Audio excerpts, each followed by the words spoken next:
দশম শ্রেণী গণিতের অনুপাত সমানুপাত অধ্যায়ের গুরুত্বপূর্ণ একটি প্রশ্নের সমাধান নিয়ে আজকের এই ক্লাসে তোমাদের স্বাগত। আজকের প্রশ্নটি বলেছে, যদি 4a + 5b × 4c - 5d = 4a - 5b × 4c + 5d হয়, তবে দেখাও যে a b c d সমানুপাতে আছে। প্রথমে আগে আমরা জেনে নিচ্ছি যে a b c d সমানুপাতে থাকলে আসলে কি দেখাতে হয়, কি হয় সেখানে। চলো, যদি a b c d সমানুপাতে থাকে, মনে করে নিচ্ছি যে a b c d সমানুপাতে আছে, তাহলে কি হবে? a/b = c/d, এইটা হবে। যদি এটা হয় তাহলে বলা যাবে ABCD সমানুপাতে আছে। বোঝা গেছে? তাহলে সমানুপাতে থাকলে এইভাবে লেখা যাবে, আবার এইভাবে লেখা গেলে বলা যাবে সমানুপাতে আছে।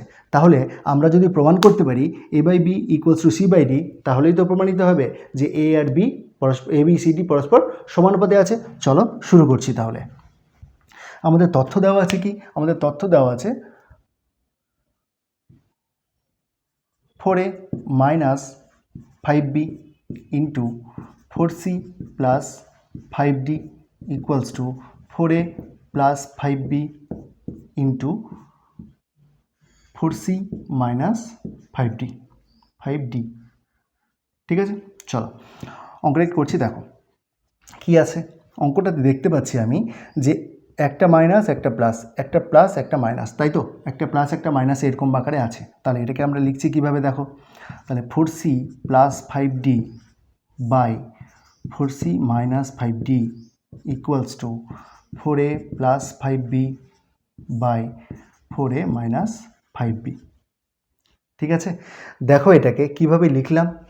ডান দিকে তাহলে লিখে দিতে হবে যে উভয় পক্ষকে 4a - 5b × 4c - 5d দিয়ে ভাগ করে পাই।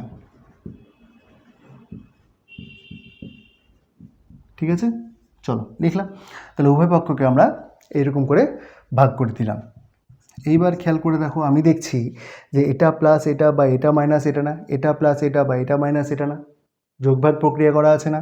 তাহলে দেখো এদিকে লেখা যাবে, তাহলে 4c / 5d = 4a / 5b। এটারই যদি আমরা যোগভাগ প্রক্রিয়া করি তাহলে এটা পেতাম না, তাহলে এখান থেকে এটা লেখা যাবে। যদি তোমাদের বুঝতে অসুবিধা হয় তাহলে কিন্তু তোমরা এটার উপর যোগভাগ প্রক্রিয়া অ্যাপ্লাই করে নিতে পারো, তাহলে কিন্তু এরকমই একটা টার্ম আসবে। সাথে শুধুমাত্র এখানেও 2 দিয়ে গুণ, এখানেও 2 দিয়ে গুণ, এখানেও 2 দিয়ে গুণ, এখানেও 2 দিয়ে গুণ থাকবে, সেই 2গুলো ক্যান্সেল হয়ে যাবে। তাহলে এবার দেখো 4 আর 4 ক্যান্সেল হলো, 5 আর 5 ক্যান্সেল হলো। এইটাকে আমরা লিখতে পারলাম তাহলে কি? দেখো a/b = c/d।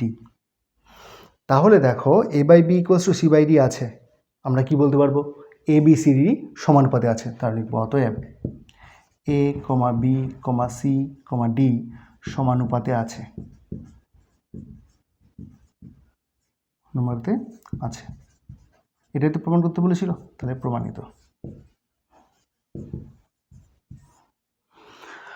আজকের মতো ক্লাসটা এখানেই শেষ করছি। দেখা হচ্ছে অন্য কোনো একটা ক্লাসে। ক্লাসটা কেমন লাগলো জানাতে কমেন্ট করো। চ্যানেলে নতুন হয়ে থাকলে সাবস্ক্রাইব করে সাথে থেকো।